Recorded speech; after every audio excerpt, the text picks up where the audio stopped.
चलते हैं महाप्रभु चैतन्य देव के पावन चरित्र का श्रवण करके अपने हृदय को प्रेम में बनाते हैं। महाप्रभु नृत्य करते हुए श्रीवास के घर में बड़ी जोर से बोले कि एक हमारे बड़े भ्राता अवधूत पधार रहे हैं, जाओ उनकी खोज करो। महाप्रभु जिनकी खोज के लिए कह रहे हो नित्यानंद महाप्रभु है। पीछे आपको ध्यान होगा, अभी परसों ही तो चरित्र में हुआ, नित्यानंद महाप्रभु के पिता से एक सन्यासी ने 13 वर्ष की अवस्था में दक्षिणा के रूप में मांगा। बड़ी महिमा है ऐसे महापुरुषों की जो अपने लाडले पुत्रों को भगवत मार्ग में दे देते हैं। नहीं तो लोगों को भय लगता है, अगर नए लड़के माला चलाने लगे तो भय लगता है कहीं बाबा जी न बन जाए। तो हम तुम्हें बता दें, बाबा जी बनना ऐसी वैसी बालकों में सामर्थ्य नहीं है। ये बड़े भाग्यशाली बालक हैं। धन्य है वो गर्भ जिनके गर्भ में ऐसे बालक रहे जो भगवान के प्रति समर्पित है, खिलवाड़ नहीं है। एक दिन कोई बाबा जी बन के दिखावे, केवल एक दिन जैसे सत्यता से चला जाता है, एक दिन में भाग जाओगे। केवल भोजन ही कपड़ा नहीं है, मन में दुर्वासनाओं की भीड़ लगी हुई है। जब सब मनोरंजन काट करके और ऊपर से शासन, तो आप क्या करोगे? भाग जाओगे। ऐसा लगेगा भैया मुझे नहीं। संत के हाथ दे देने का मतलब है संत बनाना। नित्यानंद महाप्रभु के जो पिताजी थे, उन्होंने भगवान का स्मरण करते हुए अपने पुत्र को दे दिया। वो सन्यासी जी की सेवा में काफी समय तक रहे। फिर पता नहीं सन्यासी जी अंतर ध्यान हो गए या आज्ञा कर दी, तो समस्त भारत के तीर्थों का भ्रमण करते हुए नित्यानंद महाप्रभु ब्रज में आए। ब्रज के तीर्थों का भ्रमण करके एक आकर्षण हुआ और नवद्वीप पहुंचे। इधर आकर्षण हुआ, ये नवद्वीप पहुंचे, उधर आकर्षण हुआ चैतन्य महाप्रभु को कि कोई अवधूत आए हैं। तो नित्यानंद महाप्रभु के प्रेम के आकर्षण से आकर्षित होकर चैतन्य महाप्रभु के भक्तजन ढूंढ रहे थे कि कहाँ है वो अवधूत जिनकी चर्चा महाप्रभु ने भावावेश में कीर्तन के समय की। नवद्वीप में अवधूत नित्यानंद जी को सब खोजने लगे। अब नवद्वीप कोई छोटा गांव तो था नहीं जिससे वे झटपट नित्यानंद जी को खोज लाते, और नित्यानंद जी से किसी का कोई परिचय थोड़ी था कि ऐसे है नित्यानंद जी। पर आदेश हुआ महाप्रभु का कि खोज करो। श्रीवास पंडित और हरिदास जी, यवन हरिदास, दिन भर खोजते रहे, किंतु कहीं पता न चला कि कोई आगंतुक महापुरुष आए हैं। अंत में निराश होकर वे महाप्रभु के पास लौट आकर कहने लगे, प्रभु हमने आपकी आज्ञा के अनुसार नवद्वीप के मोहल्ले मोहल्ले में जाकर उन महापुरुष की खोज की, सब प्रकार के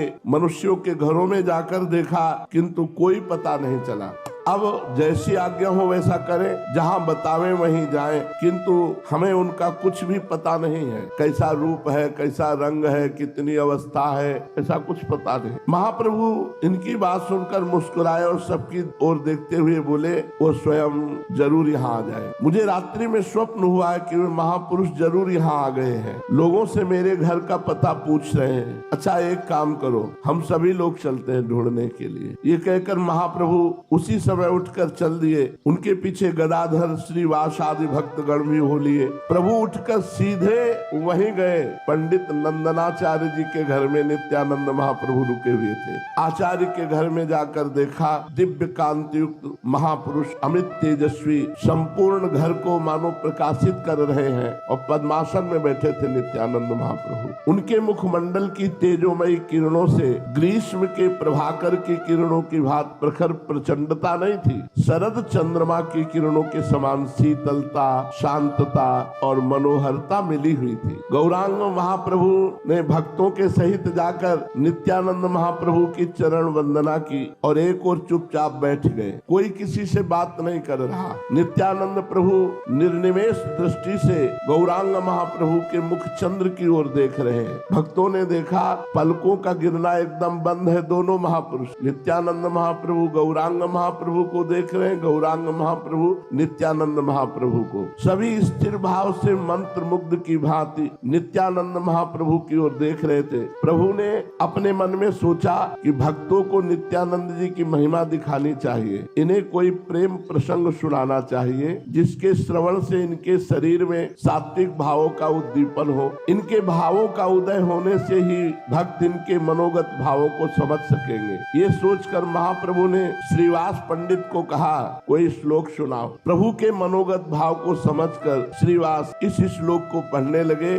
जी इस श्लोक को सुनकर परमहंस श्री सुखदेव जी ने 18,000 श्लोक कंठस्थ। ये वही श्लोक है जिसको सुन करके ब्रह्मानंद में छके हुए परमहंस श्री सुखदेव जी महाराज अपने पिता भगवान व्यास देव जी से 18,000 श्लोक वाले श्रीमद् भागवत ग्रंथ को कंठस्थ किया। श्रीवास बड़े मधुर स्वर से उच्च स्वर से सुनाने लगे। बरहा पीड़म नटवर वपुः कर्णयोः कर्णिकारं बिभ्रद्वासः कनक कपिशं वैजयन्तीं चमालां रन्ध्रान् वेणोरधर सुधया पूरयन् गोपवृन्दैर्वृन्दारण्यं स्वपदरमणं प्राविशदीत कीर्तिः।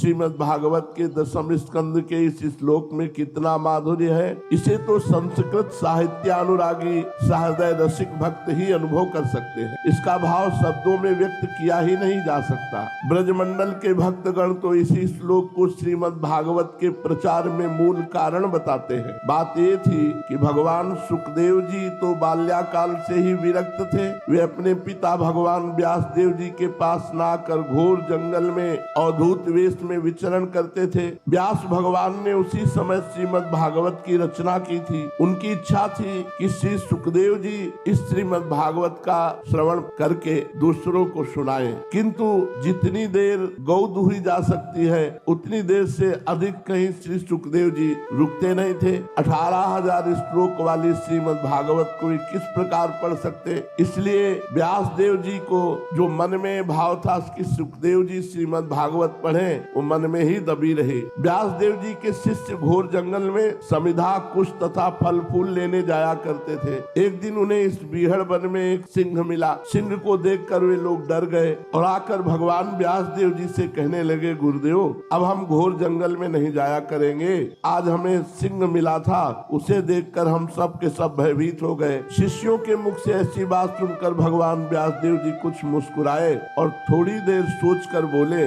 व्याघ्र से तुम लोगों को भय किस बात का है। चलो हम तुम्हें एक ऐसा मंत्र बता देंगे कि उसके गायन के प्रभाव से कोई भी हिंसक जंतु तुम्हारे पास नहीं फटक सकेगा। शिष्यों ने गुरुदेव के वाक्य पर विश्वास किया और दूसरे दिन स्नान संध्या से निवृत्त होकर हाथ जोड़े हुए वे गुरुदेव के समीप गए और हिंसक जंतु निवारक मंत्र की जिज्ञासा की कि आपने कहा था जंगल में समिधा फल पुष्प लेने जाएंगे तो हम एक मंत्र बता देंगे, उसका उच्चारण करेंगे तो कोई भी हिंसक जंतु तुम पर आक्रमण नहीं करेगा। हाथ जोड़े हुए वे खड़े थे तो भगवान व्यास देव जी ने इसी श्लोक को कहा, बरहा पीडम नटवर वपुः कर्णयो कर्णिकारम। ये श्लोक सिखा दिया। शिष्यों ने श्रद्धा भक्ति के सहित इसे कंठस्थ कर लिया और सभी मिलकर जब जंगल में गए तो एक स्वर में बरहा पीडम नटवर वपुः कर्णयो कर्णिकारम बिभ्रद्वासः कनक कपिशं वैजयन्तीं चमालां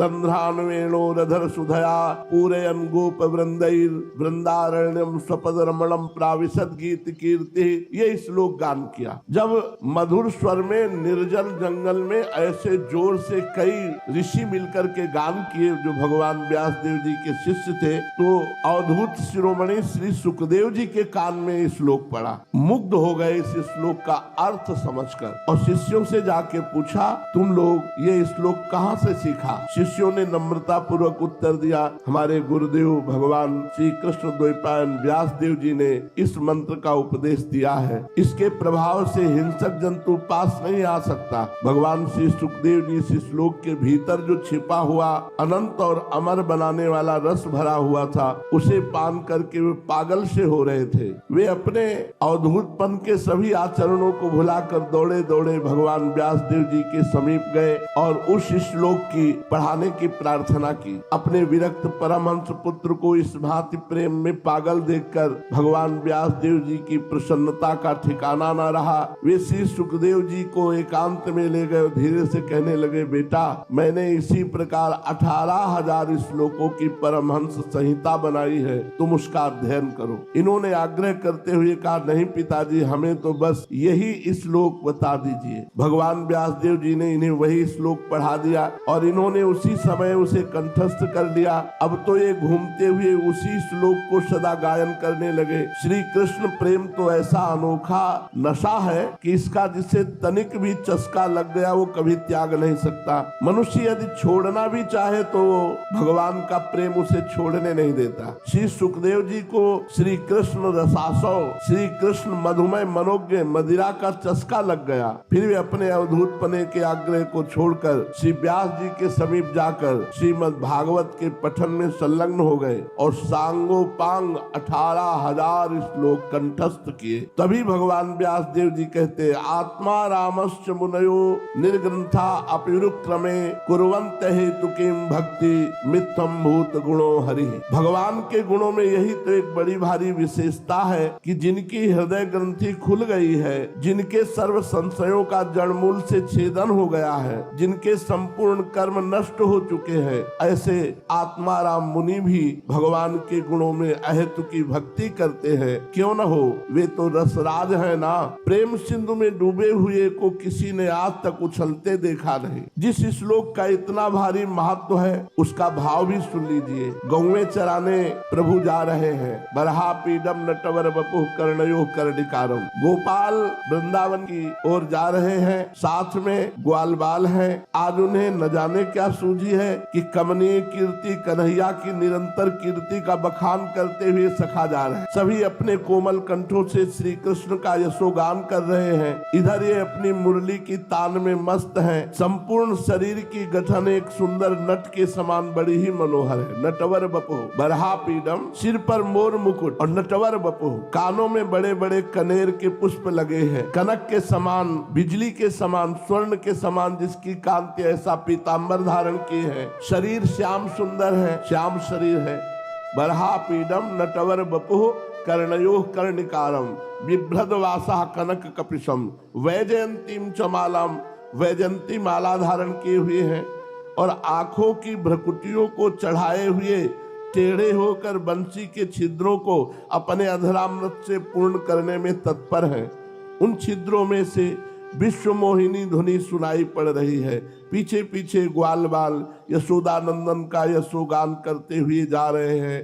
इस प्रकार के मुरली मनोहर अपनी पदरज से वृंदावन की भूमि को पावन बनाते हुए ब्रज में प्रवेश कर रहे हैं। जगत को उन्मादी बनाने वाले इस भाव को जब अवधूत शिरोमणि सुखदेव जी सुन करके पागल हो गए तो फिर अवधूत नित्यानंद जी कैसे शांत बैठे रह सकते थे। जे ही नित्यानंद जी को यह श्लोक श्रीवास के मुख से सुनने को मिला, हुंकार मारी आसन में बैठे थे और मूर्छित होकर पृथ्वी पर गिर पड़े। मूर्छित होते ही प्रभु ने श्रीवास से कहा, दोबारा इसी श्लोक का गान करो। श्रीवास जब दोबारा श्लोक पढ़ने लगे तो नित्यानंद प्रभु जोरों से हुंकार करते हुए हा कृष्ण हा। उनके दोनों नेत्रों से अविरल अश्रु बह रहे थे। शरीर के सभी रोम बिल्कुल खड़े हो गए, पसीने से शरीर भीग गया। प्रेम में उन्माद की भांति नृत्य करने लगे। प्रभु चैतन्य महाप्रभु, गौरांग महाप्रभु उठे और नित्यानंद महाप्रभु को गले से लगा लिया। दोनों महापुरुष परस्पर एक दूसरे का गाढ़ आलिंगन करने लगे। नित्यानंद प्रभु प्रेम में बेसुध से प्रतीत हो रहे थे। उनके पैर कहीं कहीं लड़खड़ा रहे थे और वो जोर से बोल रहे थे हा कृष्ण कहकर रुदन कर रहे थे। रुदन के बीच बीच में जोर से हुंकार करते थे। इनकी हुंकार सुनकर उपस्थित भक्तजन थरथर कांपने लगे। सभी काठ की पुतली की भांति स्थिर भाव से चुपचाप खड़े थे। इसी बीच बेहोश होकर के नित्यानंद महाप्रभु निमाई अर्थात चैतन्य महाप्रभु की गोद में गिर पड़े। महाप्रभु नित्यानंद के मस्तक पर अपना कोमल कर कमल फिराया। उनके स्पर्श मात्र से नित्यानंद जी को परमानंद प्रतीत हुआ। वे कुछ प्रकृतिस्थ हुए। नित्यानंद प्रभु को प्रकृतिस्थ देखकर प्रभु दीन भाव से कहने लगे, श्रीपाद आज हम सभी लोग आपकी पद धूलि को मस्तक पर चढ़ाकर कृतकृत्य हो गए। आपने अपने दर्शन से हमें बड़भागी बना दिया। प्रभु, आप जैसे अवधूतों के दर्शन भला हमारे जैसे संसारी पुरुषों को हो ही कैसे सकते हैं। हम तो ग्रह रूपी कूप के मंडूक हैं, इसे छोड़कर कहीं जा ही नहीं सकते। और आप जैसे महापुरुष हमारे ऊपर अहेतुकी कृपा करके स्वयं ही घर बैठे हमें दर्शन देने आ जाते हैं। इससे बढ़कर हमारा और क्या सौभाग्य हो सकता है। महाप्रभु की इस प्रेममयी वाणी को सुनकर अधीरता के साथ नित्यानंद प्रभु ने कहा, हमने श्री कृष्ण के दर्शन के निमित्त देश विदेशों की यात्रा की, सभी मुख्य मुख्य पुण्य स्थानों और तीर्थों में गए, सभी बड़े बड़े देवालयों को देखा, जो जो श्रेष्ठ और सात्विक देव स्थान समझे जाते हैं उन सबके दर्शन किए, किंतु वहां केवल स्थानों के दर्शन हुए। उन स्थानों के सिंहासनों को हमने खाली ही पाया। भक्तों से हमने पूछा कि इन स्थानों से भगवान कहाँ चले गए, तो मेरे इस प्रश्न को सुनकर बहुत से चकित रह गए, बहुत से चुप हो गए, बहुतों ने मुझे पागल समझा। मेरे बहुत तलाश करने पर एक भक्त ने बताया कि भगवान तो नवद्वीप में प्रकट होकर श्री कृष्ण संकीर्तन का प्रचार कर रहे हैं, तुम उन्हीं की शरण में जाओ, तभी तुम्हें शांति प्राप्त हो सकेगी। इसलिए हे मैं नवद्वीप में आया हूँ। दयालु श्री कृष्ण ने कृपा करके स्वयं ही मुझे दर्शन दिए। अब वे मुझे अपनी शरण में लेते हैं या नहीं, इस बात को वे जाने। इतना कहकर फिर नित्यानंद महाप्रभु गौरांग महाप्रभु की गोदी में लुढ़क पड़े, मानो उन्होंने अपना सर्वस्व गौरांग महाप्रभु के चरणों में अर्पित कर दिया हो। महाप्रभु ने धीरे धीरे उन्हें उठाया और नम्रता के साथ कहने लगे, प्रभु आप स्वयं ईश्वर हैं, आपके शरीर में सभी ईश्वरता के चिन्ह प्रकट होते हैं। मुझे भुलाने के लिए आप मेरी ऐसी स्तुति कर रहे हैं। ये सब गुण तो आप में ही विद्यमान है, हम तो साधारण जीव हैं, आपकी कृपा के भिखारी हैं। गौरांग महाप्रभु से लगभग 11 वर्ष बड़े हैं नित्यानंद महाप्रभु, पर प्रेम में तो छोटा बड़ा नहीं होता। सर्वतो भावेन गौरांग महाप्रभु को नित्यानंद महाप्रभु ने आत्मसमर्पण करके अपना सर्वस्व समर्पित कर दिया। तो गौरांग महाप्रभु ने अपना बड़ा भाई कह करके नित्यानंद महाप्रभु को गले से लगाया। दोनों महाप्रभु मिले, नित्यानंद महाप्रभु और गौरांग महाप्रभु। आगे इनकी शेष चर्चा। श्री राधा वल्लभ।